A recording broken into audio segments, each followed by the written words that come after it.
बाकी कोई भाई बहन जो भी। ओम शांति। आज बाबा ने ड्रामा के लिए कहा है कि ये क्रिएटर को ड्रामा पसंद है तो आपको भी पसंद होना चाहिए। और दूसरा पॉइंट ये अच्छा लगा कि अभी तुम तो बिल्कुल ही बेघर बन गए हो। तो बाबा तो समय समय प्रति हमें तो बहुत ही अच्छे अच्छे ब्लेसिंग देते हैं। लेकिन बाबा ने आज मतलब कहा कि आप बेगर टू प्रिंस बनने वाले हो और बिल्कुल ही बेगर हो। तो जो बेगर रहते हैं उनके पास कुछ भी नहीं रहता है ना। तो इसी रीति से बाबा हमें भी कह रहे हैं कि अभी तुम्हारा यहाँ पर कुछ भी नहीं है। तुम एकदम बेगर हो। तो ये भी अगर इसको हम चिंतन करें ना कि मेरे पास कुछ भी नहीं है, तो इतना अच्छा फीलिंग आता है। क्योंकि कुछ अपने पास रहता है तब हमें थोड़ा सा चिंता या बोझ अनुभव रहता है। जब हमारे पास कुछ भी नहीं रहता है तो कुछ भी बोझ नहीं रहता है। ओम शांति। Thank you. ओम शांति। सो बाबा ने कहा ना, ड्रामा जो क्रिएटर है उनको पसंद है, हमको भी पसंद होना है। क्योंकि इस ड्रामा हमें पता है ये कल्याणकारी है। जो कुछ इस इधर सीन सीनरिया आता है, सुख दुख का खेल है, फाइनली इसमें हमारा ही विजयी है ना। बाबा कहते हैं समटाइम, और बाबा कहते हैं ड्रामा में नथिंग न्यू, है ना। इसमें नया कुछ भी नहीं है, जो हम पहले बार रिपीट किया अभी हम रिपीट करें सेवरल टाइम। और ये ड्रामा हमें फीलिंग प्रूफ बनाते हैं, है ना। ड्रामा का पॉइंट हम याद करते हैं तो कोई फीलिंग नहीं आएगा, नहीं तो हम अपसेट हो जाएंगे, है ना। व्यर्थ चिंतन से हम मुक्त रहेंगे, साक्षी होकर रहेंगे, है ना। साक्षी स्थिति में स्थित होंगे तो हलचल में हम नहीं आएंगे। इसलिए ड्रामा क्या है, पसंद है, हमको भी पसंद है। सो हम पूरा नॉलेज हमें पता है, जैसे बाप नॉलेजफुल है, हम भी उन समान नॉलेजफुल है। सो ये सब हम पॉइंट्स बुद्धि में रखेंगे तो ड्रामा हमको पसंद आएगा। शांति।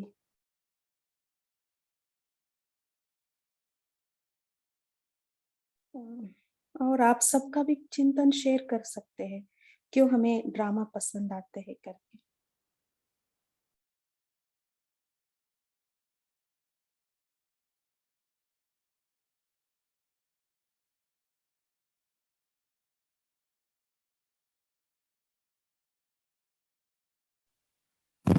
ओम शांति। आवाज आ रही है? हाँ जी, आवाज आज शुक्रिया दीदी। आज हमने अनुभव खुद ही किया कि कैसे दिखता है ड्रामा। और जैसे चल रहे थे या जॉब पे जा रहे थे, ट्रैवलिंग कर रहे थे, ऐसे डिटैच्ड ऑब्जर्वर होके देखेंगे ना तो उसका मज़ा ही कुछ और है। जैसे कैसे अलग अलग आत्माएं अलग अलग शरीर लेके इधर उधर घूम रहे हैं, कैसे हमने साइंस ने कैसे प्रोग्रेस किया है, ट्रेन बनाया है, प्लेन बनाया है, इस तरह से। तो ऐसे बहुत चिंतन चला कि कैसा ड्रामा बना हुआ है बेहद का। ओम शांति। इसलिए बाबा कहते हैं ना, वंडरफुल ड्रामा है ना।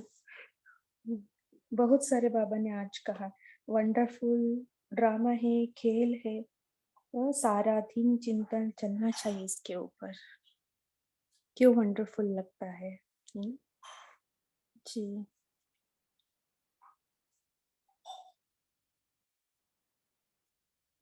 ये एक खेल कभी बंद नहीं होने वाला है।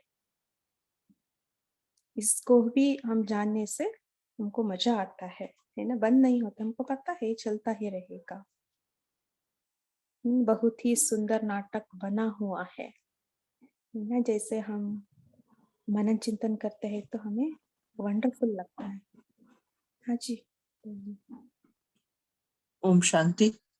आज बाबा ने वरदान में जो कहा ना कि बीज को प्रत्यक्ष करने के लिए योग का प्रयोग करो तब विजय भव का वरदान प्राप्त होगा। तो इसमें बाबा का क्या भावार्थ है, बाबा क्या कहना चाहते हैं? थोड़ा सा कोई प्रत्यक्ष कोई स्पष्ट करना चाहे। ओम शांति। Thank you.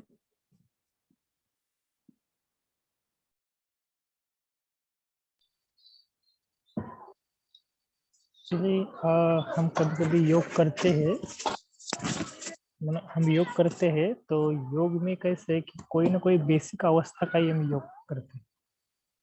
भले संगठन में बैठे हैं, कहाँ पर भी बैठे हैं, लेकिन कुछ ऐसा बाबा बोलते हैं ना कि ज्ञान तो हम चिंतन करते हैं, लेकिन सही से योग के लिए कुछ लक्ष्य लेकर बैठते हैं, थोड़ा सा हमारे अंदर कमी आती है। तो बाबा ने उसी बात को थोड़ा सा दोहराया।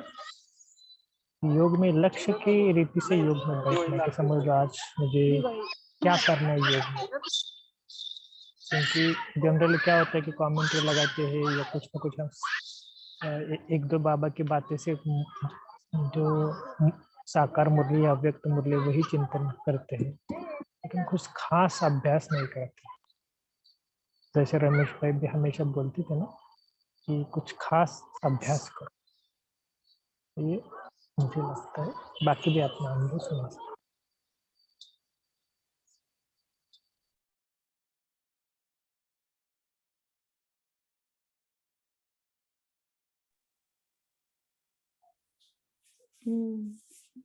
ओम शांति। हमें कोई प्रोग्राम करना है, कोई सेवा करना है, तब हम क्या करते हैं, पूरा इंतजाम करते हैं ना, फुल तैयारी हम करते हैं ना। कई प्रकार का तैयारी हमें करना होता है। इसके लिए बाबा ने आज कहा, उसके लिए पुरुषार्थ, हम पुरुषार्थ करते हैं। कोई भी प्रोग्राम हो उसके लिए हम बहुत सारे अरेंजमेंट करना होता है। सो उसके साथ साथ प्लान करना भी होता है, बहुत कुछ अरेंजमेंट करना होता है, लेकिन उसके साथ साथ उसमें सफलता पाने के लिए योग अवश्य चाहिए। सो ये बाबा ये कहने का भावार्थ ये है, सो सफलता पाना है तो उस जो भी प्रोग्राम हम बनाते हैं उसमें सफलता पाना है तो योग का बल चाहिए। बिना योग के वो प्रोग्राम सक्सेसफुल नहीं होता है। चाहे हम खुद के लिए हम करते हैं, खुद का बट्टी हम रखते हैं, खुद का परिवर्तन के लिए हम कुछ करते हैं, तो सिर्फ हम प्लान बना के ये करते हैं, ऐसे हम करके रखेंगे तो काफी नहीं है ना। उसमें उसके लिए योग बहुत इम्पोर्टेंट है, योग चाहिए होता है। वही बाबा कह रही है यहाँ। योग का प्रयोग आवश्यक है, इससे ही हमारा वृत्ति चेंज हो सकते हैं। और कोई कम चिंतन है तो शेयर कर सकते हैं। ओम शांति दीदी। हमें ये बताना था ग्रुप को कि तीव्र पुरुषार्थी में शिवा भाई ने आई थिंक एक डॉक्यूमेंट शेयर किया है योग के प्रयोग की विधि, और उसमें जो 5 मेन स्टेप्स है। सो फर्स्ट वन इज ज्ञान मनन चिंतन, सेकंड सोमान, थर्ड शक्तिशाली योगाभ्यास, फिर दिनचर्या में प्रयोग, और पांचवा चार्ट। तो ये तीव्र पुरुषार्थी में ये डॉक्यूमेंट शेयर किया गया, बहुत ही अच्छा है। मुझे बहुत आई एम वेरी इम्प्रेस्ड। उसमें क्रोध के ऊपर कैसे विजय पाते हैं उसका एग्जाम्पल भी है। ओम शांति।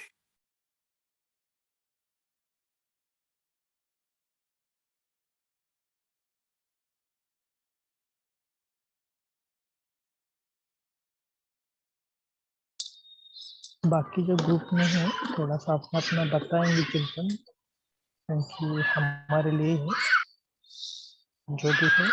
रचना दीदी भी बोली। ओम शांति। तीव्र पुरुषार्थी ग्रुप वही वाला ग्रुप है ना जिसमें होमवर्क शेयर होता है? हाँ जी, हाँ जी, इसमें आया हुआ है, आप देखना। अच्छा, पीडीएफ में है क्या वो जो शेयर, ठीक जो अभी भाई जी जी बोल रहे थे? ठीक, जी जी। ठीक है, थैंक यू। बाकी मैं वरदान के बारे में, जो अभी योग के प्रयोग के बारे में बोल रहे थे, उसमें मैं ये बोलना चाहती हूँ कि जब हम योग का प्रयोग करते हैं तो हमारा ना पर्सनल एक्सपीरियंस आता है, और बाबा हमेशा कहते हैं कि अनुभव की अथॉरिटी सबसे ऊंची अथॉरिटी है। तो अगर हम किसी भी छोटी सी चीज को, चाहे अपनी ही कोई कमी हो, उसको भी लेकर बैठकर एक लगन से बैठ जाएं कि मुझे इतने दिन ये करना है, एंड लेट मी सी भी नहीं बोलना, बिकॉज वो तो अब बाबा को चैलेंज नहीं करना है। जब बाबा ने बोला है तो होगा, कि बस मुझे मेरे में सॉरी उसमें वरदान में है ना, दृढ़ निश्चय के साथ करना है। तो दृढ़ निश्चय के साथ किसी भी चीज को पकड़ कर करेंगे और उसका जब रिजल्ट आएगा और हमारा अनुभव का जो ट्रेजर है वो बढ़ता जाएगा, तो फिर उसका असर हर चीज पे आएगा। तो यही बोलना था। ओम शांति।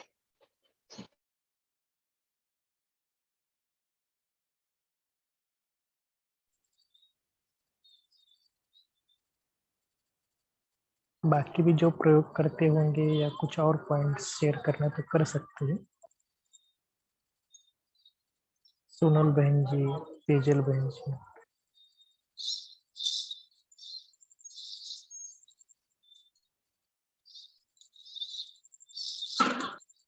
ओम शांति। मैं जस्ट अभी ज्वाइन हुई है तो मुझे पता नहीं है ये टॉपिक शेयर किया है कि नहीं, लेकिन मुझे ये पॉइंट बहुत अच्छा लगा कि तुम बच्चों को इस बेहद ड्रामा की हर सीन बहुत ही पसंद है। क्यों? तो जैसे बाबा ने हमें कह दिया कि मुझे पसंद है, तो आप बच्चों को भी पसंद है ही है, अवश्य पसंद होगा। बाबा ने कहा बच्चों को भी अवश्य पसंद होगा।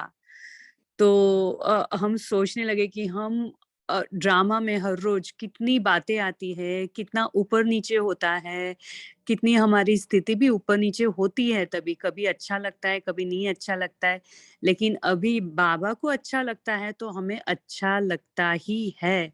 ये पकड़ के हमें अभी हमेशा हंसते रहना है और इसको एक्सेप्ट करते रहना है।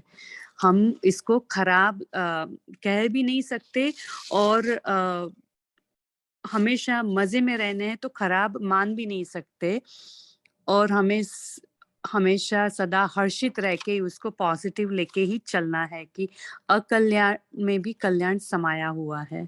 ओम शांति।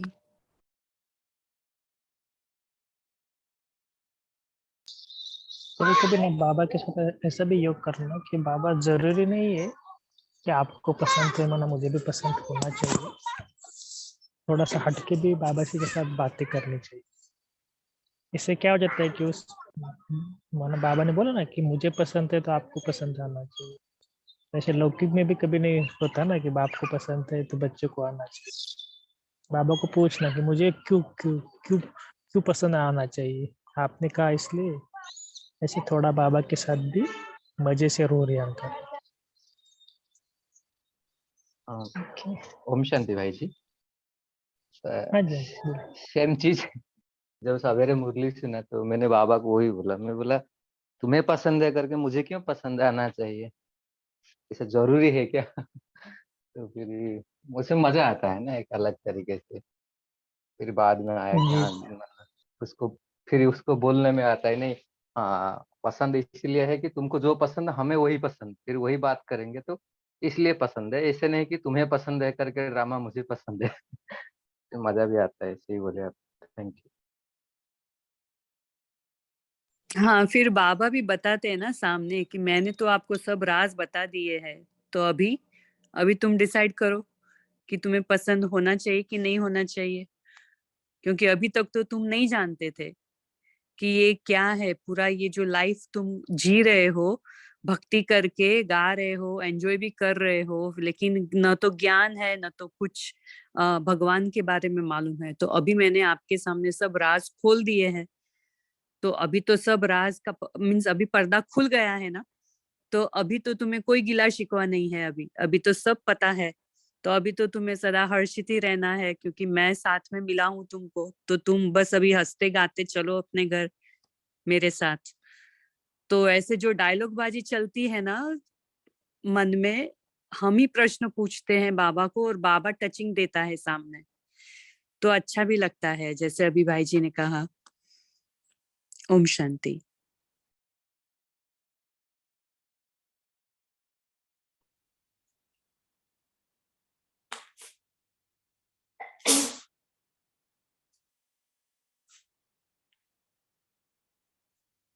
ओम शांति।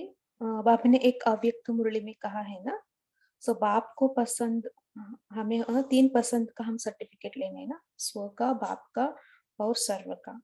सो बाप से सर्टिफिकेट लेना है तो कैसे करना है हमें? जो बाप को पसंद है वो मुझे भी पसंद होना है। सो वो करेंगे तो जो बाप का पसंद है वो मेरा पसंद होना है, तब बाप से हमें सर्टिफिकेट मिलेगा।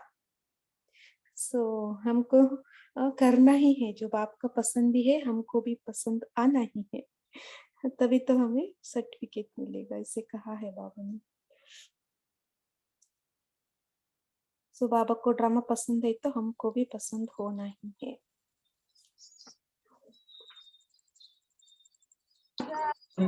शिव प्रसाद भाई ने थोड़ा सा योग के प्रयोग के बारे में बताएंगे तो अच्छा है। आपने एक डॉक्यूमेंट भी शायद शेयर किया ना ग्रुप में। हाँ भाई जी, 1 मिनट।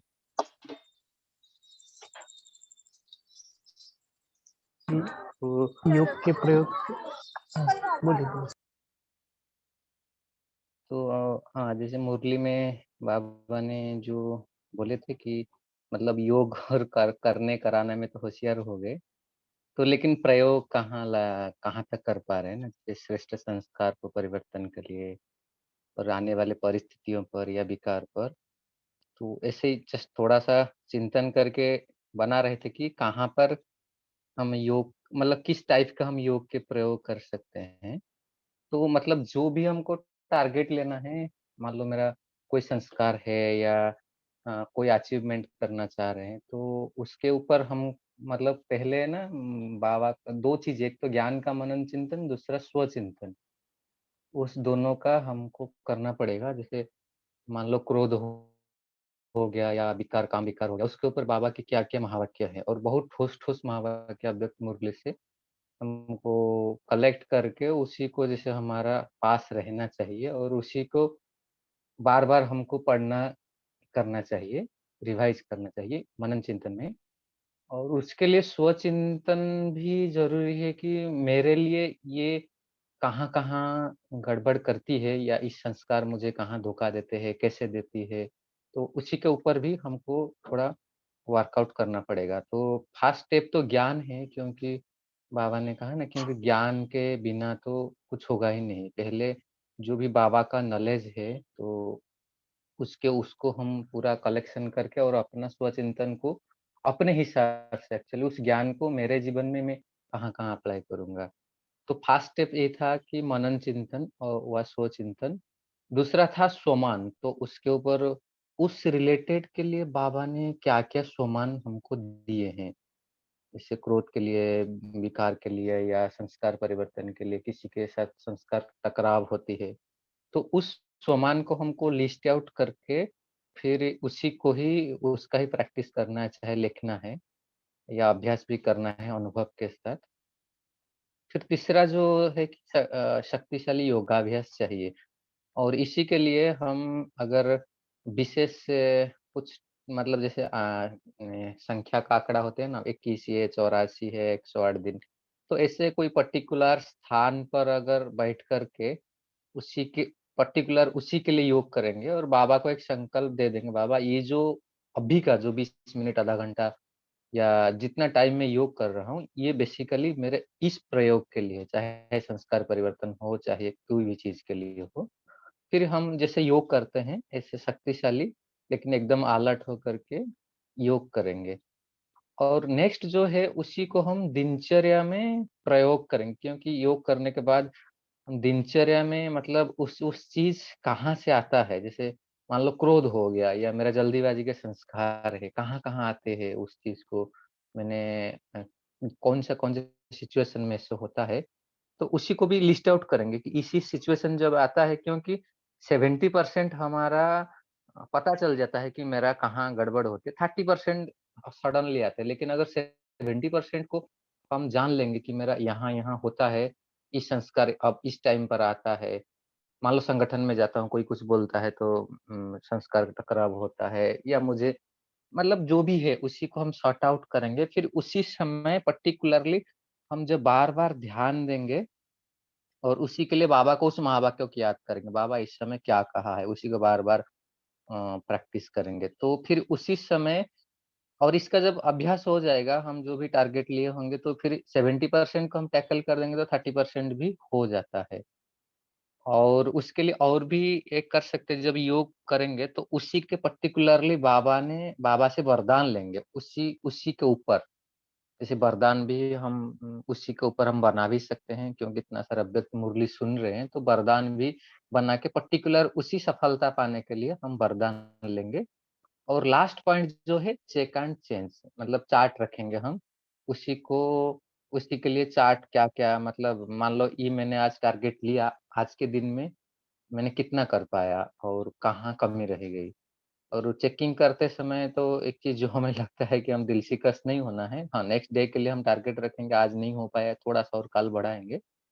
तो वो कहाँ-कहाँ गड़बड़ होती है, उसी को करके फिर आगे चार्ट रखेंगे। और ऐसे अगर चार्ट हम विधिवत कुछ दिन तक रखेंगे, महीने या 108 दिन या 5 मंथ्स, 3 मंथ्स जो भी रखेंगे, तो फिर ये होगा, क्योंकि ये कंबाइंड इफेक्ट जब ये 6 5 या 6 चीज़ों का जब मनन चिंतन, स्वचिंतन, सोमान, योगाभ्यास, वरदान, दिनचर्या में प्रयोग और चार्ट, ये 6 चीज़ों के अगर हम एक साथ प्रयोग करके देखेंगे, तो फिर ये हो सकता है, मतलब उसी का होगा।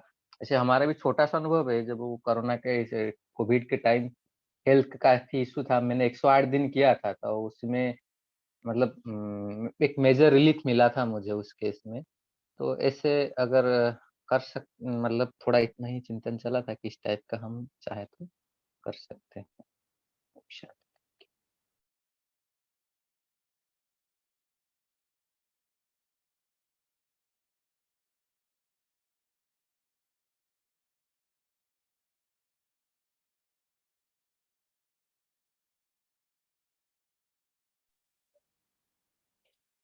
ओम शांति। थैंक यू सभी का। अभी योग का टाइम है। रंजी सिस्टर, आप योग कराएंगे 9 o'clock तक? हाँ जी। जी। ओम शांति। अपने आत्मिक स्वरूप में स्थित हो जाएं।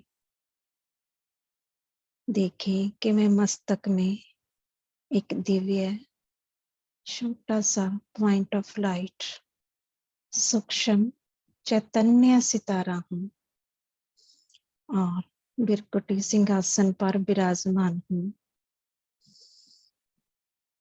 मेरे बिल्कुल सामने सर्वशक्तिमान, सर्व प्राप्तियों के मालिक, सर्व खजानों के मालिक परम पिता शिव परमात्मा मेरे सामने मुझ आत्मा में शक्तियां और सर्व गुणों के, सर्व प्राप्तियों के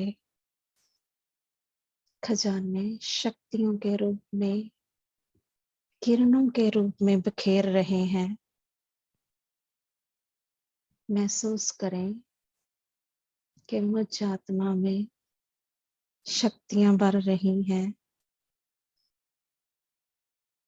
मैं आत्मा इस संगम पर हर गुण, हर शक्ति से भरपूर हो रही हूँ। मुझे खुशियों के खजाने मिल रहे हैं, ज्ञान के खजाने मिल रहे हैं।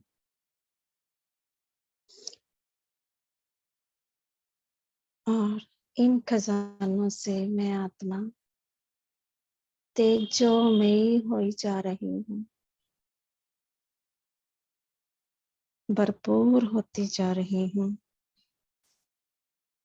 और शक्तियों का प्रकाश मेरे स्थूल शरीर में भी महसूस हो रहा है।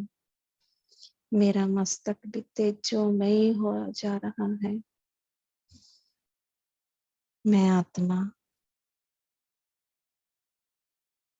इन कर्म इंद्रियों द्वारा गुण,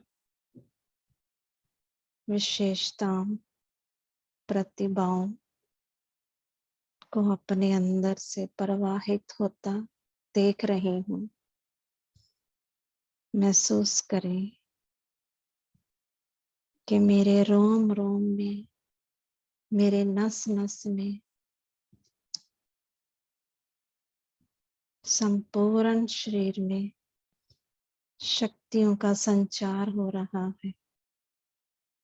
एक प्रकाश प्रवाहित होता जा रहा है। फील करें इसी प्रकाश को, हल्केपन को, अपनी महसूसता की शक्ति को और बढ़ाएं और देखें कि इन शक्तियों से, बाबा के दिए हुए सर्व गुणों के खजाने से मुझ आत्मा के अंदर कितनी निर्मलता आ गई है। मेरी आंखों में कितनी शीतलता है, मेरे हृदय में कितनी विशालता है। शरीर शीश से लेके पैरों के तले तक अंग अंग में प्रकाश निकल रहा है। अब मैं आत्मा एक स्थूल शरीर में हूँ और इसके साथ ही एक प्रकाश के शरीर में हूँ। प्रकाश के शरीर में, स्थूल शरीर में मैं आत्मा विराजमान हूँ और इसी टाइम शिव बाबा सूक्ष्म वतन में, ब्रह्मा सूक्ष्म ब्रह्मा के तन में बैठ के मुझ आत्मा का आह्वान कर रहे हैं और मैं आत्मा अपने वतन में अपने बाप दादा के सामने हूँ। बाबा मुझ आत्मा में फिर से दृष्टि से मुझे नजरों से निहाल कर रहे हैं। मैं फिर से अपने अंतर मन में शक्तियों को महसूस कर रही हूँ।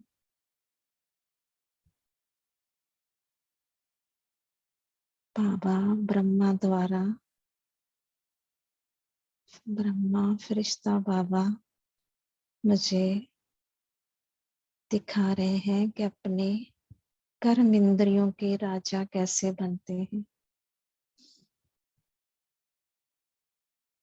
मैं आत्मा राजा अपनी सूक्ष्म मन बुद्धि को एकाग्र कर रही हूँ। मन बुद्धि की मालिक बन रही हूँ। बाबा मुझे सिखा रहे हैं कि इन आंखों में हमेशा शुभ भावना, शुभ कामना सदा प्रवाहित होती रहे। मैं बाबा को कह रही हूँ, जी बाबा। बाबा मुझ फरिश्ते को कल्याणकारी फरिश्ता बना रहे हैं। मुझ आत्मा को शक्तियों देते हुए विश्व कल्याण करने की विधि सिखा रहे हैं। मैं आत्मा बाबा के एक एक इशारे को समझ रही हूँ और अपने मन में धारण करते जा रही हूँ। अपनी बुद्धि से उनको देखती जा रही हूँ।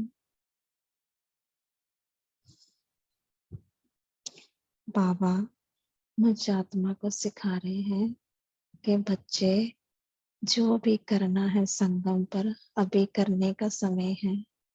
यही समय है जब आप अपना पुण्य का खाता जमा कर रहे हो। मुझ आत्मा को संगम का महत्व बता रहे हैं। मैं आत्मा बाबा को मन ही मन में जी बाबा कहती हूँ। बाबा मुझे निस्वार्थ होकर सेवा संबंध संपर्क में कैसे करनी है वो मुझे डायरेक्शन दे रहे हैं। मैं आत्मा अपने इसी सूक्ष्म शक्तियों को लेते हुए फिर साकार दुनिया में इसी स्थूल तन में प्रवेश करते हूँ और जो बाबा ने मुझे इशारे दिए हैं उन इशारों को अपने संबंध संपर्क में स्थूल करके दिखाती हूँ। उसी विधि से संबंध संपर्क में आती हूँ। बाबा के जो खजाने हैं उसे ईश्वरीय कार्य में लगा रही हूँ। दिव्य गुणों की खुशबू फैलाते हुए महादानी आत्मा बन सबको गुण दान कर रही हूँ। मुझ आत्मा का पुण्य का खाता भरपूर हो रहा है। मैं संतुष्ट मणि सभी को बड़े दिल से आगे बढ़ते हुए सबको आगे बढ़ा रही हूँ। इसी तरह बाबा के सर्व गुणों सर्व खजानों के अनुभव की अथॉरिटी बन अपने आप को शक्तियों से भरपूर महसूस कर रही हूँ। सभी आत्माएं मुझ आत्मा से अनुभव लेकर और ही संगम के समय का लाभ उठा रहे हैं। ओम शांति।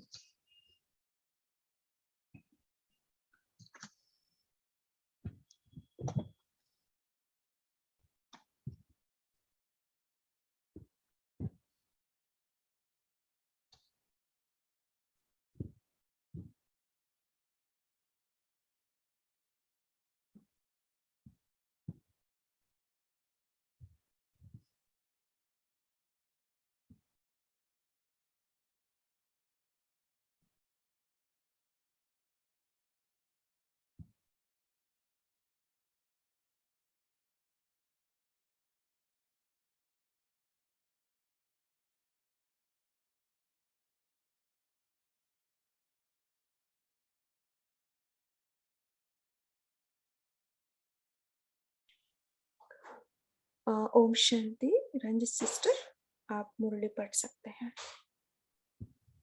जी।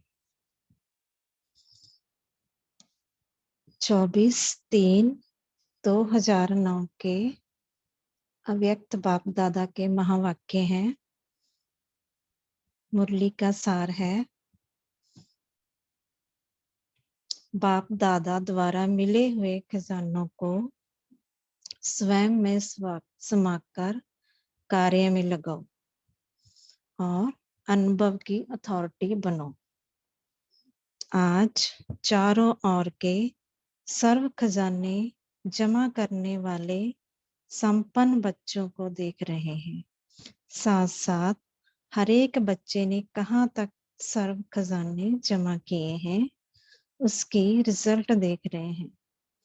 खजाने तो बाप दादा द्वारा बहुत अविनाशी प्राप्त हुए हैं। सबसे पहले बड़े से बड़ा खजाना है ज्ञान दान, जिससे मुक्ति और जीवन मुक्ति की प्राप्ति हुई है। प्राणी देह प्राणी दुनिया से मुक्त जीवन मुक्ति स्थिति और मुक्ति धाम में जाने की सभी बच्चों को प्राप्त है। साथ में एक ज्ञान का खजाना नहीं लेकिन योग का भी खजाना है, जिससे सर्व शक्तियों की प्राप्ति होती है। साथ साथ धारणा करने का खजाना, जिससे सर्व गुणों की प्राप्ति होती है। साथ साथ सेवा का खजाना, जिससे दुआओं का खजाना खुशी का खजाना प्राप्त होता है। साथ साथ सबसे बड़े से बड़ा खजाना वर्तमान संगम युग का है, समय का है, क्योंकि सारे कल्प में ये संगम का समय अमूल्य खजाना है।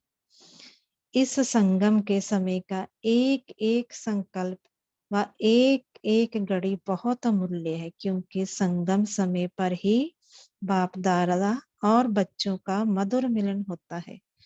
कोई भी युग में परमात्म बाप और परमात्म बच्चों का मिलन नहीं होता। साथ साथ संगम समय ही है जिसमें बाप दादा द्वारा सर्व खजाने प्राप्त होते हैं। खजाना जमा होने का समय संगम युग ही है, और कोई भी युग में जमा का खाता जमा करने की बैंक ही नहीं है।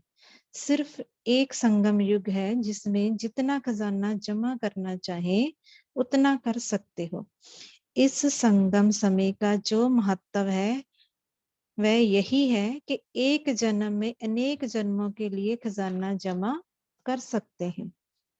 इसलिए ये छोटे से युग का बहुत महत्व है और खजाने भी बाप द्वारा सभी बच्चों को प्राप्त होते हैं। बाप सभी को देते हैं, लेकिन खजाने को जमा करने में हर एक बच्चा अपने पुरुषार्थ अनुसार करता है। बाप देने वाला भी एक है और एक जैसा सबको देता है, एक ही समय पर देता है। लेकिन धारण करने में क्या देखा कि बाप ने एक जैसा दिया, लेकिन धारण करने में हर एक का अपना अपना पुरुषार्थ रहा, क्योंकि खजाने को धारण करने के लिए एक तो अपने पुरुषार्थ से प्रारब्ध बना सकते हैं, दूसरा स्वयं संतुष्ट रहना और सर्व को संतुष्ट करना। संतुष्टता की विशेषता से खजाना जमा कर सकते हो।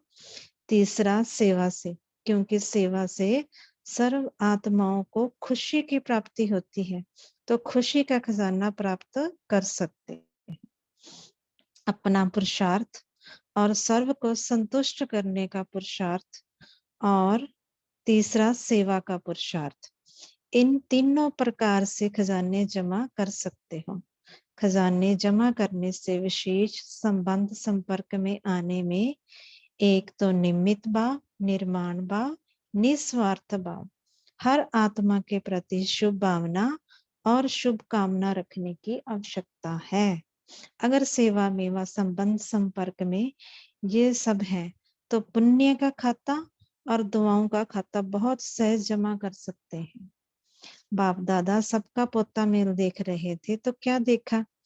चारों ओर के बच्चे में नंबरवार देखा। बाप एक है, एक ही समय पर देते हैं, लेकिन जमा करने में दो प्रकार के बच्चे देखे। एक बच्चे तो जमा हुआ खजाना खाया, जमा भी किया और खा के खत्म कर देते हैं। दूसरे खाया, जमा किया और जमा करने में अटेंशन दे के बढ़ाया भी। तो खजाना बढ़ाने का साधन क्या है? बढ़ाने का साधन है जो खजाने मिले वह समय पर जो परिस्थिति आती है उस परिस्थिति अनुसार कार्य में लगाना। जो कार्य में लगाते हैं स्थिति द्वारा परिस्थितियों को बदल सकते हैं, उसका जमा होता है।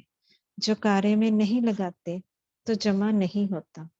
हर एक अपने आप से पूछो कि समय पर अपने प्रति व दूसरों के प्रति कार्य में लगाते हो?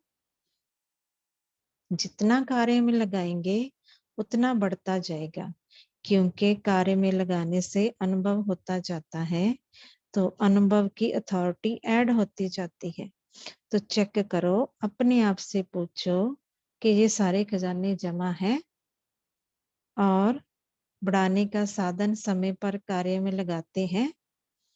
अनुभव की अथॉरिटी बढ़ती जाती है, क्योंकि अथॉरिटीज में सबसे ज्यादा अनुभव की अथॉरिटी सबसे ज्यादा गाई जाती है। तो हर एक को अपना खाता बढ़ाना है, चेक करना है, क्योंकि अभी समय है। चेक करके अभी भी खजाने बढ़ा सकते हो। अभी चांस है, फिर चांस भी खत्म हो जाएगा। चाहेंगे खजाना बढ़ाए लेकिन बढ़ा नहीं सकेंगे। बाप दादा ने देखा खजाना मिलता है, खुशी खुशी से अपने में समाने का प्रयत्न भी करते हैं, लेकिन खजाना जब मिलता है मुरली द्वारा ही खजाने मिलते हैं। तो दो प्रकार के बच्चे हैं, एक सुनने वाले और दूसरे हैं समाने वाले। कई बच्चे सुन के बहुत खुश होते हैं, लेकिन सुनना और समाना दोनों में बहुत फर्क है। समाने वाले अनुभवी बनते जाते हैं, क्योंकि समाया हुआ समय पर कार्य में लगाते खजाने को बढ़ाते रहते हैं। सुनने वाले वर्णन करते हैं, बहुत अच्छा सुनाया, बाबा ने बहुत अच्छी बात बोली, लेकिन समाने के बिना समय पर काम में नहीं ला सकते। तो आप सभी चेक करो कि समाने वाले हैं। थोड़ा भी अगर कम होगा, भरपूर नहीं होगा तो हलचल होगी, लेकिन समाया हुआ फुल होगा तो हलचल नहीं होगी।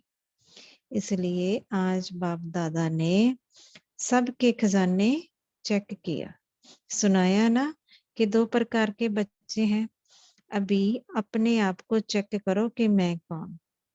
खजाने को बढ़ाना अर्थात समय पर कार्य में लगाना।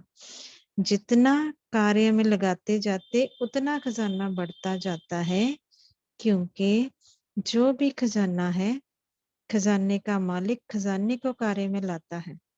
खजाना अपने को कार्य में नहीं लाता। तो आप सभी को सर्व खजाने बाप ने वर्षे में दिया है। तो बाप के खजाने को अपना खजाना बनाना, ये हर एक को अपना अटेंशन देना है, क्योंकि जितना खजाना भरपूर होगा उतना ही भरपूर अवस्था में अचल अडोल होंगे।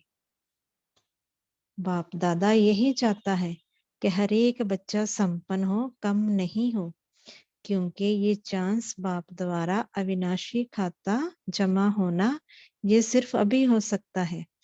इसलिए कहा हुआ है कि अभी नहीं तो कभी नहीं।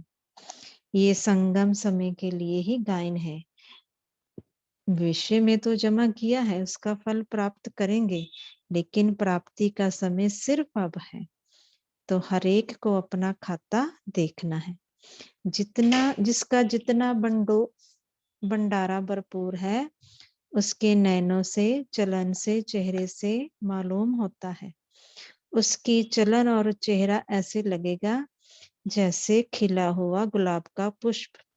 बाप दादा हर एक के चलन और चेहरे से देखता रहता है कि कितना हर्षित, कितना खुश मिजाज रहता है। नैनों से रूहानियत, चेहरे से मुस्कुराहट, कर्म से हर एक गुण सभी को अनुभव होता है। तो हर एक अपने आप को चेक करे। बाप दादा की हर एक बच्चे को यही शुभ भावना है कि हर एक बच्चा अनेक आत्माओं को ऐसा खजाने से संपन्न बनावे। आज विश्व की आत्माएं सभी यही चाहती हैं कि कुछ ना कुछ आध्यात्मिक शक्ति मिल जाए, और आध्यात्मिक शक्ति के दाता आप ब्राह्मण आत्माएं ही हैं, क्योंकि होलीएस्ट, हाईएस्ट, रिचेस्ट आप आत्माएं ही हो। होलीएस्ट भी सब आत्माओं से ज्यादा आप हो। आप आत्माओं की पूजा जैसे विधि पूर्वक होती है, वैसे और किसी की भी नहीं होती। अभी लास्ट जन्म में भी आप आत्माओं की पूजा और कोई भी धर्म पिता व महान आत्माएं जो निमित्त बनी है, उन्हों की नहीं है। विधि पूर्वक पूजा भले यादगार बनाते हैं, लेकिन विधि पूर्वक पूजा नहीं होती। और आप जैसा खजाना रिचेस्ट इन द वर्ल्ड, आप ब्राह्मण आत्माओं का 1 जन्म का खजाना गारंटी है। 21 जन्म चलना ही है, क्योंकि बाप द्वारा बाप का वर्षा मिला है।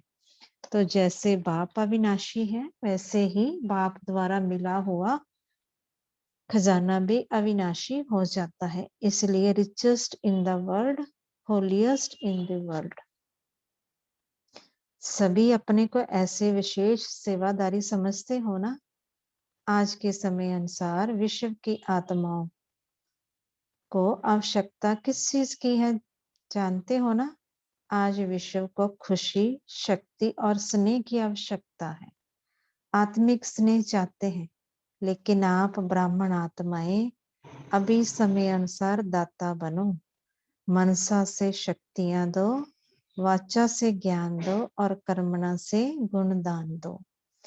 ब्रह्मा बाप ने अंत में 3 शब्द सभी बच्चों को सगात में दिए, याद है ना। इन 3 शब्दों को अगर सेवा में लगाओ तो बहुत आत्माओं को संतुष्ट कर सकते हो। वे 3 शब्द हैं निराकारी, निरहंकारी और निर्विकारी। तो मनसा द्वारा निराकारी, वाचा द्वारा निरहंकारी और कर्मणा द्वारा निर्विकारी। ये तीनों शब्द सेवा में लगाओ। आप विश्व को आपके शक्ति द्वारा थोड़ा सा दिल का आनंद, सुख की प्राप्ति हो। सभी निराश हैं और आप विश्व के लिए आशाओं के सितारे हो। बाप दादा सभी बच्चों को बाप के आशाओं के सितारे देखते हैं। सिर्फ उम्मीदों के सितारे नहीं, लेकिन आशाएं पूर्ण करने वाले आशाओं के सितारे हो। बाप दादा के पास बच्चों का स्नेह सदा पहुंचता है। और सबसे सहज पुरुषार्थ कौन सा है? भिन्न भिन्न पुरुषार्थ है, लेकिन सबसे सहज पुरुषार्थ स्नेह है।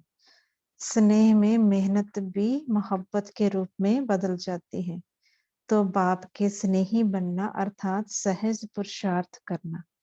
स्नेह में आप सभी अपने को स्नेही समझते हैं, कभी कभी नहीं, सदा स्नेही। जो अपने को सदा स्नेह के सागर में समाये हुए समझते हैं, सदा स्नेह के सागर में समाया हुआ, डुबकी लगाने वाला नहीं, समाये हुए।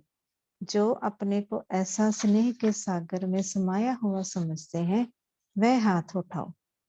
सदा, सदा शब्द को अंडरलाइन करो। हाथ उठाओ, सदा सदा। हाथ तो अच्छा उठाया है।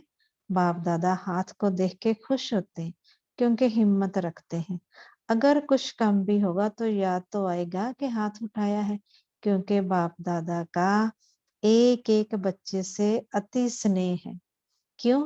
क्योंकि बाप दादा जानते हैं कि ये एक एक आत्मा अनेक बार स्नेही बनी है, अभी भी बनी है, और हर कल्प यही आत्माएं स्नेही बनेगी। नशा है, खुशी है कि हम ही हर कल्प के अधिकारी आत्माएं हैं। बाप दादा ऐसे अधिकारी आत्माओं को देख दिल की दुआएं दे रहे हैं। सदा अथक बन उड़ते चलो। कभी भी अगर कोई परिस्थिति आती है तो स्व स्थिति को नीचे ऊपर नहीं करो। स्व स्थिति के आगे परिस्थितियां कुछ नहीं कर सकती। पहली बार कौन आए हैं? हाथ उठाओ। बहुत आते हैं। बाप दादा को एक एक बच्चे को देख नाज है। वाह मेरे बच्चे वाह। जैसे आप दिल में गीत गाते हो ना, ऑटोमेटिक वाह बाबा वाह, मेरा बाबा वाह। ऐसे ही बाप भी बच्चों के प्रति यही गीत गाते हैं कि वाह हर एक बच्चा वाह, क्योंकि बाप को भी कल्प के बाद ही आप बच्चे मिलते हो, तो एक एक विश्व के आगे महान है। तो बाप भी गीत गाते हैं, वाह बच्चे वाह, वाह वाह हो ना, वाह वाह बच्चे हो ना, वाह वाह बच्चे। हाथ उठाओ। सदा यही याद रखो कि हम वाह वाह बच्चे हैं, चाहे पुरुषार्थी हैं, लेकिन वाह वाह बच्चे हैं। बाप के वाह वाह बच्चे बाप के साथ ही चलेंगे, रह तो नहीं जाएंगे ना। बाप तो कहते हैं हर एक बच्चे को स्नेह की गोदी में साथ ले जाएं। तो तैयार हो? तैयार हैं? रास्ते में रुक तो नहीं जाएंगे, साथ चलेंगे, क्योंकि वायदा है, वायदा तो निभाने वाले हो। अभी बाप दादा यही चाहते हैं कि फरिश्ता रूप अपना इमर्ज करो, चलते फिरते फरिश्ता ड्रेस वाले अनुभव कराओ। बाप दादा ने ड्रिल सुनाई ना, वस्त्र बदली करने की आदत तो है ना, तो जैसे शरीर की ड्रेस बदली करते हो, ऐसे ही आत्मा का स्वरूप फरिश्ता बार बार अनुभव करो। फरिश्ता की ड्रेस पसंद है ना? जैसे ब्रह्मा बाप अव्यक्त फरिश्ता रूप में वतन में बैठे हैं, ऐसे बाप समान अब आप सब भी चलते फिरते फरिश्ते रूप में अनुभव करो, क्योंकि फरिश्ता होगा तभी देवता बनेंगे। जैसे बाप के 3 रूप याद रहते हैं ना, कि बाप, शिक्षक और सतगुरु, ऐसे अपने भी 3 रूप याद करो। ब्राह्मण सो फरिश्ता, फरिश्ता सो देवता। ये 3 रूप पक्के हैं ना। कभी ब्राह्मण की ड्रेस पहनो, कभी फरिश्ते की, कभी देवता की। तो इस तीनों रूपों में स्वतः ही त्रिकालदर्शी की सीट में बैठ साक्षी होके हर कार्य करते रहेंगे। तो सभी से बाप दादा यही चाहते हैं कि सदा बाप के साथ रहो, अकेले नहीं बनो, साथ रहेंगे, साथ चलेंगे। अगर अभी कभी कभी करेंगे तो साथ कैसे चलेंगे? स्नेही स्नेही को कभी भूल नहीं सकता। सारे दिन में यही अभ्यास करते रहो। अभी अभी ब्राह्मण, अभी अभी फरिश्ता, अभी अभी देवता। अच्छा, चारों ओर के सर्व बच्चों को जो सदा खजानों से संपन्न है, सदा अपनी चलन और चेहरे से सेवादारी है, क्योंकि आप सबका वायदा है कि हम विश्व परिवर्तक बन विश्व का परिवर्तन करेंगे। तो चलते फिरते भी सेवादारी सेवा में तत्पर रहते हैं। ऐसे विश्व सेवादारी विश्व परिवर्तक हर एक को बाप के खजाने से भरपूर करने वाले बाप दादा के चारों ओर के बच्चों को बाप दादा का याद प्यार और दिल से दुआएं और नमस्ते।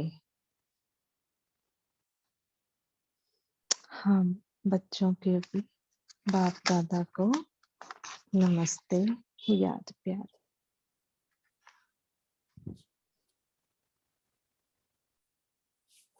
ओम शांति। Thank you Ranjita sister. आराम से मुरली पढ़िए। Thank you so much. अभी सभी हम 1 मिनट साइलेंस में रहते हैं।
ओम शांति। सभी अपना मनन चिंतन शेयर कर सकते हैं।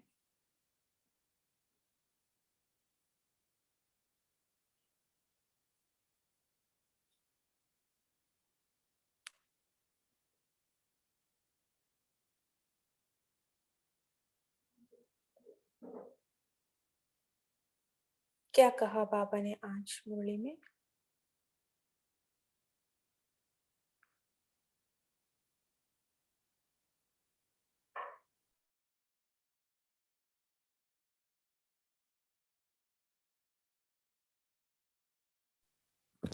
ओम शांति।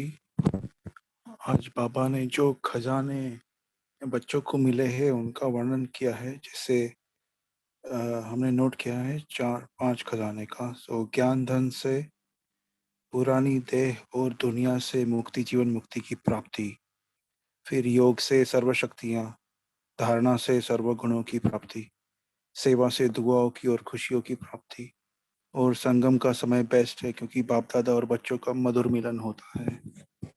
ओम शांति।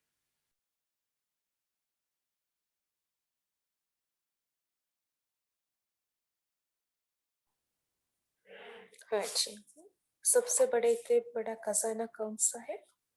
ये संतुष्टता का खजाना बाबा ने कहा था कि खुद भी संतुष्ट रहो और दूसरों को भी संतुष्ट करो।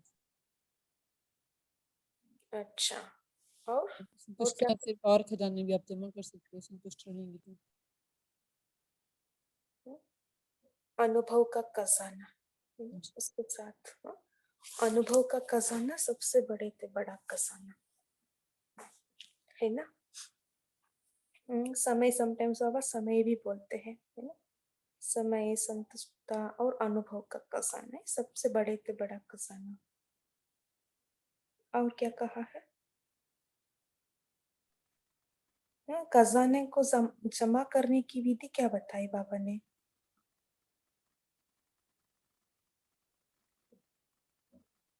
ओम तीन शांति। अच्छा,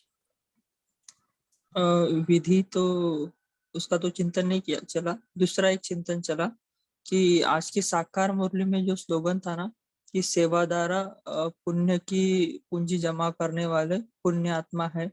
और आज जो सेवा का खजाना जो पहले ही पैराग्राफ में होगा बुक में, तो इसमें लिखा है जिसमें दुआओं, सेवा का खजाना जिससे दुआओं का खजाना, खुशी का खजाना प्राप्त होता है।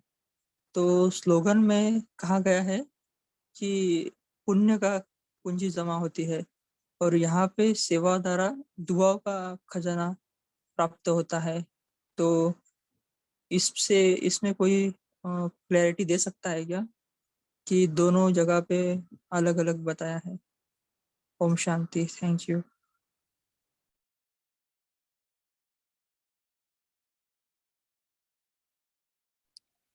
ओम शांति। जैसे अभी भाई जी ने पूछा तो बाबा टच कराते हैं कि दुआएं जो होती है ना वो हम किसे कहते हैं कि जो अंदर से निकलती है ऑटोमेटिक, जिसकी आप इंडिविजुअली जो भी आत्मा की आप सेवा करते हो या तो जी साथ, तो आत्माएं अंदर से दुआएं जो देती है वो बाहर कभी दिखती है बोलने से, कभी नहीं भी दिखती है। अंदर ही अंदर जब भी कोई आत्मा खुश होती है तो उसको दुआएं कहते हैं। बाबा उसको कहते हैं कि जब भी आत्मा खुश होती है तो उसका मतलब वो दुआएं दे रही है आपको। तो वो अनस्पोकन होता है, वो दिल से निकलता है, ऑटोमेटिक होता है, वो उसे दुआएं कहते हैं। पुण्य तो हम जो भी अच्छा कार्य करते हैं, तो हमारे जो श्रेष्ठ कार्य है, अच्छे कार्य है, शुभ कार्य है, किसी को खुशी और फायदा करने वाले कार्य, वो सब पुण्य के खाते में जमा होते हैं। जब भी हम धन का भी दान करते हैं तो वो भी पुण्य कमाया हमने। तो मीन्स जो भी अच्छा कार्य करते हैं वो सब है जनरल पुण्य का खाता। लेकिन दुआओं का खाता है, दुआएं मीन्स जो इंडिविजुअली हम किसी को या तो साथ में भी ब्राह्मणों की सेवा करते हैं जैसे मधुबन में, तो सबसे अंदर से जो दुआएं मिलती है ना वो दिखती नहीं है, अनस्पोकन रहती है, वो दुआएं हैं। ओम शांति।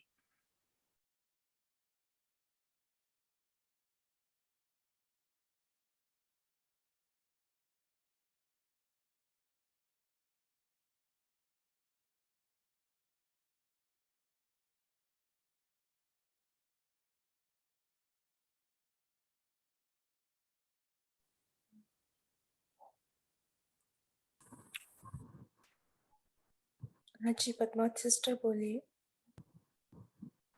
ओम शांति।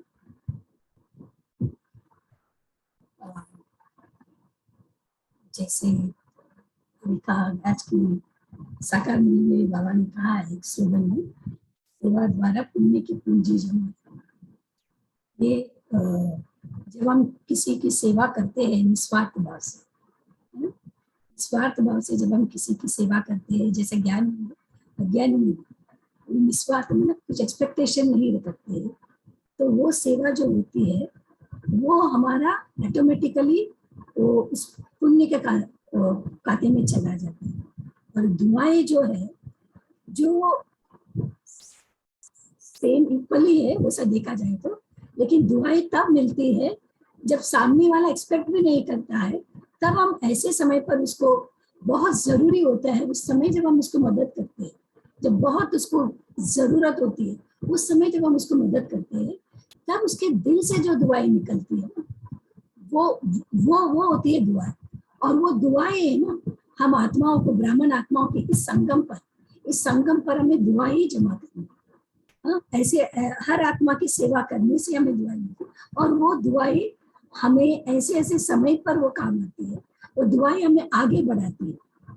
माना हम हर आत्मा के प्रति निस्वार्थ भाव से सेवा करना, बस इस समय इस संगम पर वो बिना एक्सपेक्टेशन के, तो वो जमा हो जाता है। हाँ जी, पुण्य का खाते जमा होना है तो हमारे पास जो है हम उसको दान करते हैं, उसके लिए हम पुण्य कहते हैं, है ना। जैसे दीदी ने कहा, हाँ दुआ क्या है, उन आत्माओं को जो चाहिए वो हम देते हैं, वो दुआ में परिवर्तित हो जाते हैं। बहुत अच्छा, थैंक यू। अच्छा, शैली सिस्टर बोलिए। हाँ जी दीदी, आज बाबा ने खजानों के बारे में जो बताया कि बाबा ने बोला कि संगम का समय ही है, संगम युग ही है जब बाबा से हमें सर्व खजाने मिलते हैं, और कोई भी युग नहीं है। तो बाबा ने कहा कि ये तो और ये खजाने जो है धारण करने का हर एक के अपने पुरुषार्थ के ऊपर है। बाबा तो सबको एक जैसा देता है, ये नहीं कि कोई किसी को ज्यादा किसी को कम, लेकिन हर एक का अपना अपना पुरुषार्थ है। और फिर बाबा ने बोला कि उसमें भी दो प्रकार के बच्चे होते हैं, एक तो है सुनने वाले और दूसरे समाने वाले। अब सुनने वालों में बाबा ने बोला कि जो बच्चे कहते कि आज बाबा ने बहुत अच्छी मुरली सुनाई, बहुत अच्छे पॉइंट दिए, लेकिन धारण करने में कमी हो जाती है। लेकिन जो बच्चे उसको धारण कर लेते हैं और समय प्रति समय जब भी कोई ऐसी परिस्थिति आती है तो उस खजाने को वो यूज करते हैं, और जितना वो यूज करते हैं तो उससे उनको उसकी प्रारब्ध उनको मिलती है। उनके जब रिजल्ट्स अच्छे आते हैं उसमें उनमें और उमंग उत्साह बढ़ता है। तो इस तरीके से हम ये खजाने को बढ़ाते जाते हैं। अभी कई बच्चे, बाबा ने बोला है कि कई बच्चे ऐसे हैं कि कमाया और खाया, और कई बच्चे हैं कि उसको बढ़ाते हैं। तो हमें चेक करना है कि हम कौन से बच्चों में शामिल हैं। ओम शांति। और वैसे भी बाबा ने जो है बताया है कि संतुष्टता का जो खजाना है ना, जो स्वयं भी संतुष्ट रहता है दूसरों को भी संतुष्ट करता है, तो ये खजाना भी जो है जमा करने की एक विधि भी है ये बाबा ने। ओम शांति।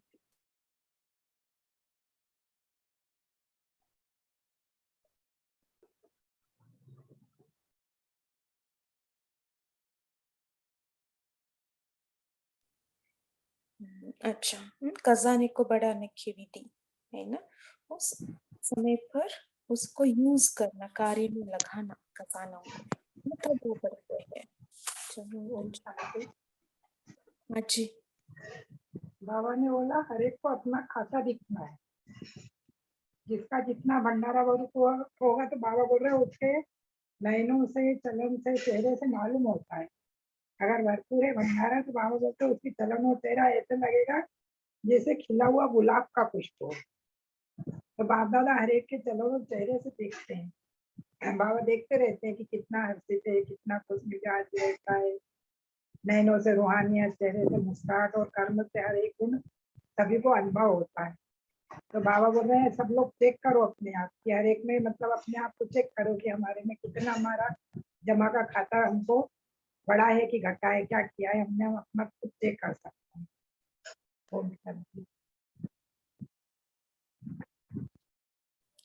हाँ जी, हम जमा किया हुआ है वो बाबा ने बताया है, वो है कैसे हमको पता चले, है ना। हमारा अंदर खजाना भरपूर है तो हम कैसे रहते हैं, हमारा अवस्था कैसे रहते, बाबा ने बताया अवस्था कैसे रहते, अचल अडोल रहते हैं, हमारा नयनों से, चलन से, चेहरे से मालूम होता है ना, खिला हुआ रहता है। सो माना क्या है, हम खजानों से भरपूर है। और कौन सी बात होगा, खजाने से भरपूर है तो उसका निशानी क्या होगा? और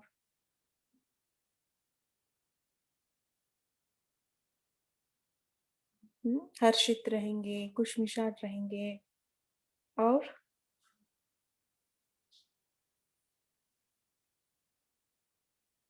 सदा हल्के रहेंगे, रिलैक्स रहेंगे ना। अच्छा, और चेहरे से मुस्कुराहट और कर्म से हर एक गुण का सभी को अनुभव होता है। खिला हुआ गुलाब कहा बाबा ने आज, वो बहुत ही अच्छा लगा।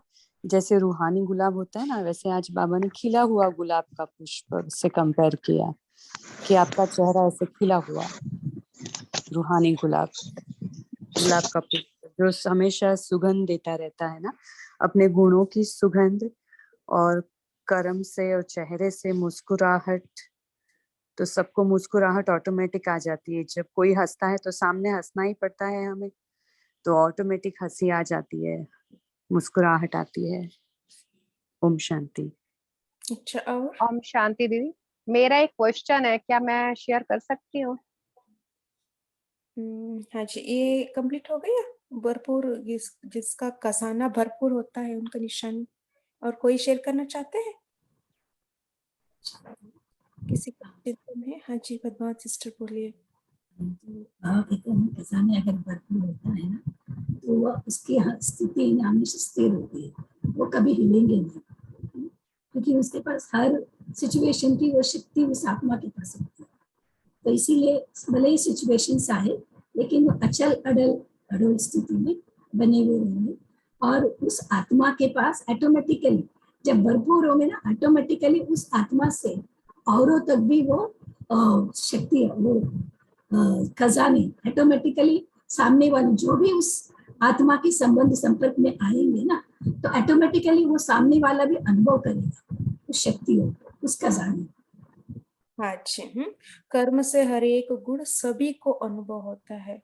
तो बाबा ने इसलिए चेक करो अपने आप को, खजाने से भरपूर है ना, ये खुद चेक करने की बात है। अच्छा, और कोई शेयर करना चाहेगा इसके ऊपर?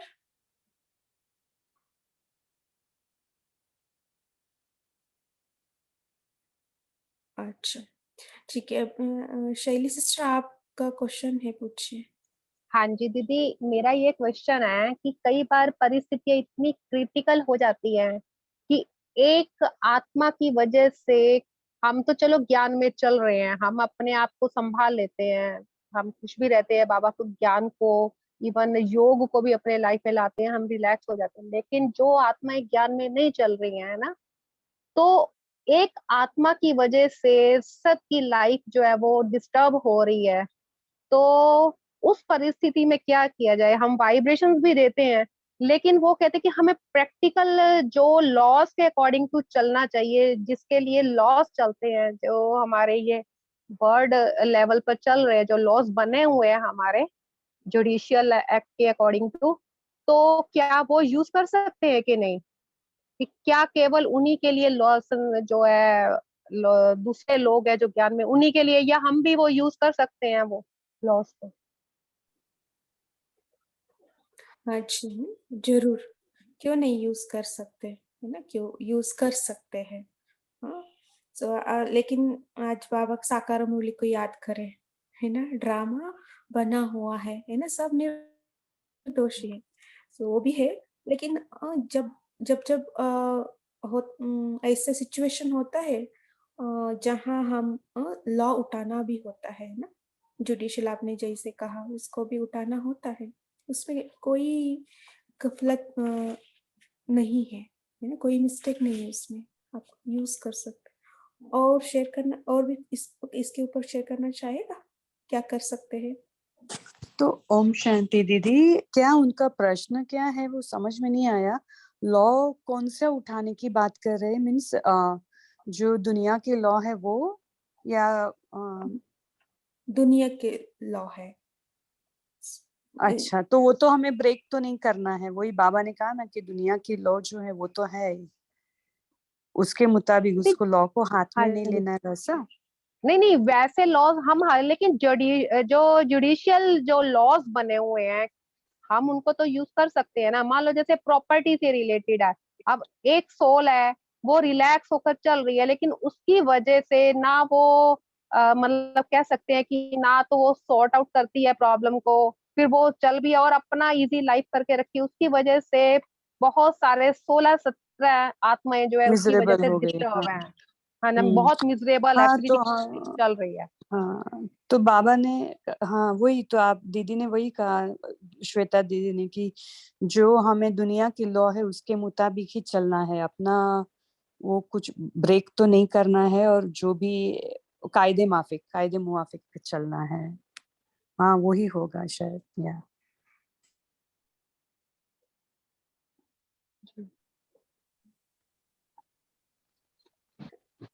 जी रचना सिस्टर बोलिए। ओम शांति सिस्टर, मेरा एक प्रश्न भी है और शेरी सिस्टर जी ने जो पूछा था उसका मैं सिर्फ एक ही सेंटेंस से बोल सकती हूँ कि हमारे पास दोनों शक्तियां हैं, रखने की शक्ति भी है और हमारे पास समाने की भी शक्ति है और सामना करने की भी है। तो ये हमें डिसाइड करना होता है कि कब हमें सामना करना है और कब उस सिचुएशन या उस व्यक्ति के जो भी स्वभाव है उसको समाना है। तो ऐसे करके भी डिसीजन बाबा को इमर्ज करके ले सकते हैं कि वो अभी क्या करना है, इसको समाना है कि सामना करना है। तो और दूसरा मेरा प्रश्न है, वैसे तो ये पॉइंट मैं बहुत बार सुन चुकी हूँ, एक तरीके से रट चुके हैं कि कौन से खाते कैसे जमा करने हैं, बट मैं कभी भी बहुत क्लैरिटी से नहीं समझ पाई हूँ, या मुझे ये नहीं पता कि जो मैंने समझा है वो एक्यूरेटली समझा है कि नहीं। इज द सेकंड खाता संतुष्ट हो, औरों को संतुष्ट करना, मतलब सेवा वाला समझ आता है, पुरुषार्थ का खाता भी समझ आता है, बट संतुष्ट हो, औरों को संतुष्ट करना और इसका खाता चेक करूं, तो मुझे कोई बता सकते हैं कि हम डेली एक्टिविटीज में ये वाले खाते को लेकर मतलब क्या कर रहे होते हैं, और is it only our mannerisms, और मतलब हम जिस तरीके से अपने आप को कंडक्ट करते हैं श्रीमत के अनुसार, उससे वो ऑटोमेटिकली आ जाता है कि हमने अपनी धारणाएं सही कर रखी हैं, क्योंकि संतुष्ट करने वाली बात है तो बेसिकली संबंध संपर्क वाला ही खाता होगा ये। मुझे थोड़ा सा क्लैरिटी में समझाएं, मैं हमेशा कंफ्यूज रहती हूँ इस वाले खाते को लेकर। ओम शांति।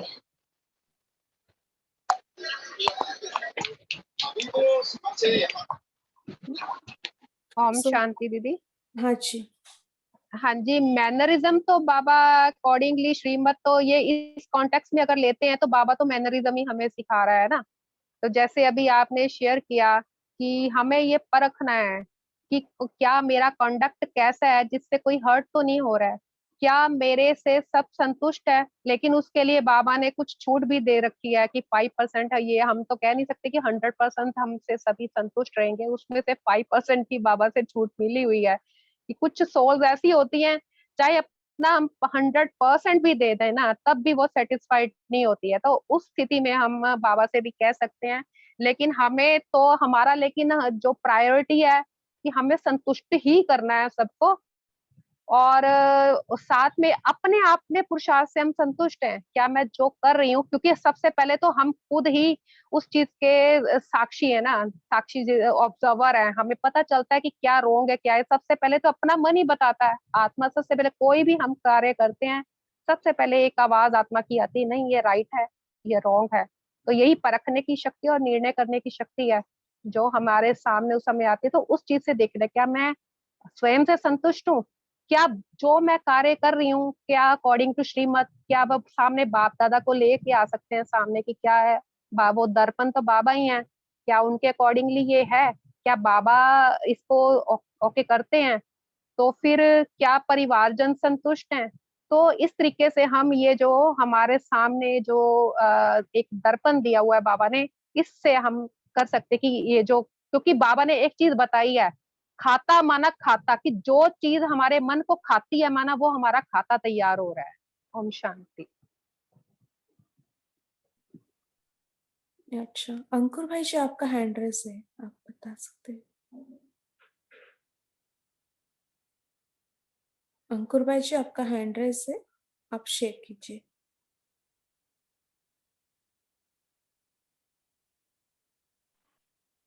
ओम शांति। आवाज आ रही मेरी? हाँ जी, हाँ जी। हाँ जी, मेरा एक्चुअली एक क्वेश्चन था। अ, जो योग अभ्यास से पहले जो पुरुषोत्तम भाई बता रहे थे, मैंने लेट ज्वाइन किया था, तो उन्होंने कुछ 6 स्टेप्स बताए थे। अगर इफ पॉसिबल, अगर वो सिर्फ वो 6 स्टेप्स फिर से एक बार जिस दो 6 स्टेप्स बगैर डिटेल में जाए हुए चाहे। उन्होंने योग अभ्यास बताया था, मनन चिंतन, चेक एंड चेंज और चार्ट। ये 4 मैं पकड़ पाया था, लेकिन शायद 2 या 3 मिस हो गए। आई थिंक दूसरा नंबर है स्वमान, और ये सब है ना अपने तीव्र पुरुषार्थी ग्रुप में डाला है इन्होंने, तो आप उसमें से कॉपी कर सकते हैं। और इसमें रिकॉर्डिंग में ये उनका एक्सप्लेनेशन भी शिवा प्रसाद भाई जी का आ गया होगा, तो वो भी आप सुन सकते हैं कि शिवा प्रसाद भाई जी ने बहुत ही अच्छी तरह से वो 5 स्टेप कैसे करने हैं एक्सप्लेन किया है। ओम शांति। अच्छा अच्छा, शिव प्रसाद भाई जी का रहेगा, ठीक है जी, थैंक यू। ओके। हाँ ओम जी। शांति। और मैं रचना दीदी का रचना दीदी पूछ रहे थे ना संतुष्टता के बारे में। तो जैसे शैली सिस्टर ने बताया 5% बाबा ने मार्जिन दी रखी हुई है, और बाकी 95% हमें ध्यान रखना है पहले स्वयं पर, और फिर स्वयं को संतुष्ट रखना है। तो स्वयं को संतुष्ट रखने के लिए एक इजी बाबा ने युक्ति बताई है बैलेंस की। ये बैलेंस है ना हर चीज में हमें अप्लाई करते रहना है।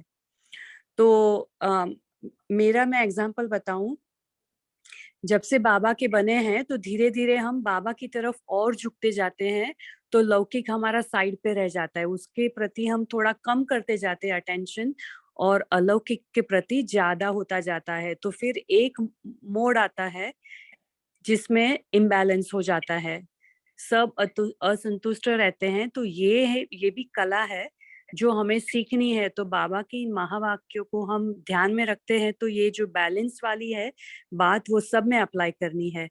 तो अपने पुरुषार्थी जीवन में भी अप्लाई करनी है कि हम पुरुषार्थ में इतना ना मस्त हो जाए कि फिर लौकिक साइड पे हो जाए, या तो थोड़ा उसमें कमी आ जाए।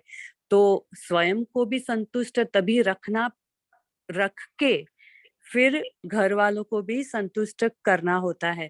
तो ये एक बहुत ही टैक्टफुल एक्ट है कि हमें ये बहुत ही बैलेंस करके चलना है, जो फिर बाद में स्वयं को संतुष्ट रखने के लिए फिर अपना योग और ज्ञान वो दोनों का बैलेंस भी रखना है। और जैसे जैसे धारणा होती जाती है तो सेवाएं बाबा अपने आप कराता है हमसे। तो ये बहुत ही बैलेंस जो आता है ना वो सब में अप्लाई करते चलेंगे ना, तो हम स्वयं भी संतुष्ट रहेंगे और बाकी भी हमारे से संतुष्ट होते जाएंगे। ओम शांति। अच्छा,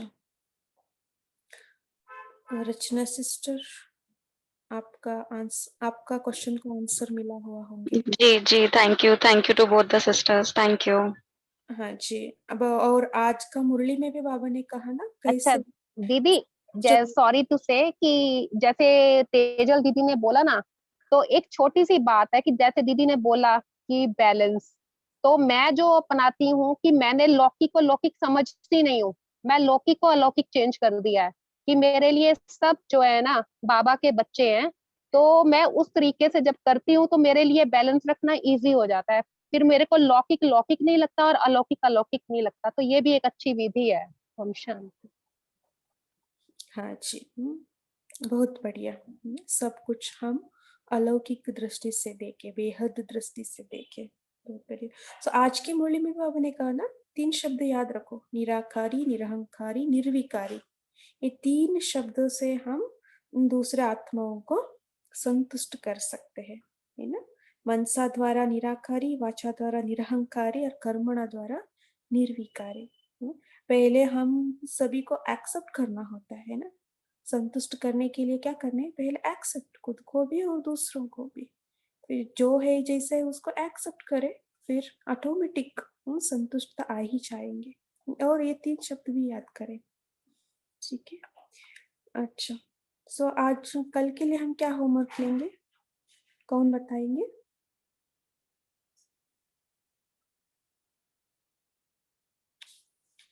अभिजीत भाई जी, आप हमें होमवर्क देंगे?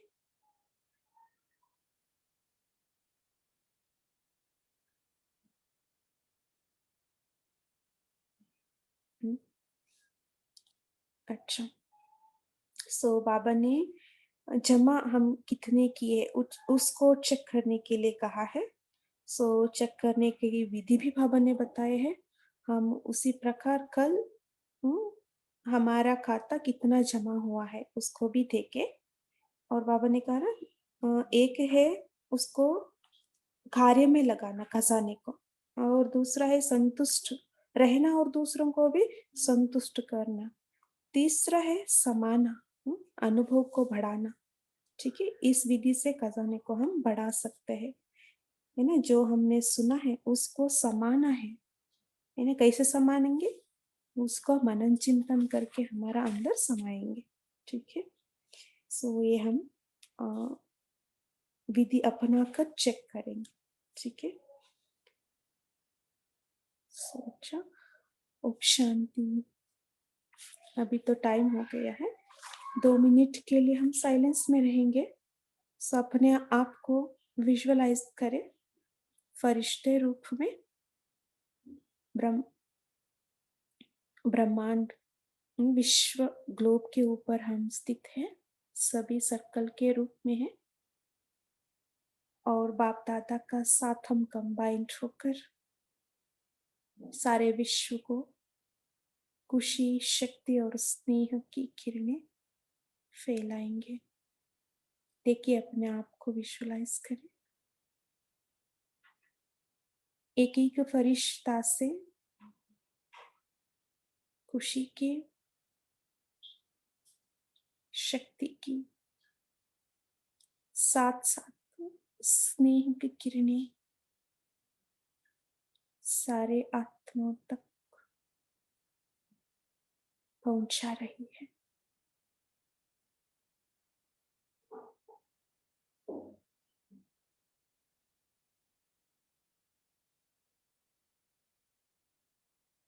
हर एक आत्माएं इस सूक्ष्म शक्तियों को अनुभव कर रही है। अंदर ही अंदर हल्का होते जा रही है, शांत और शीतल होते जा रही है।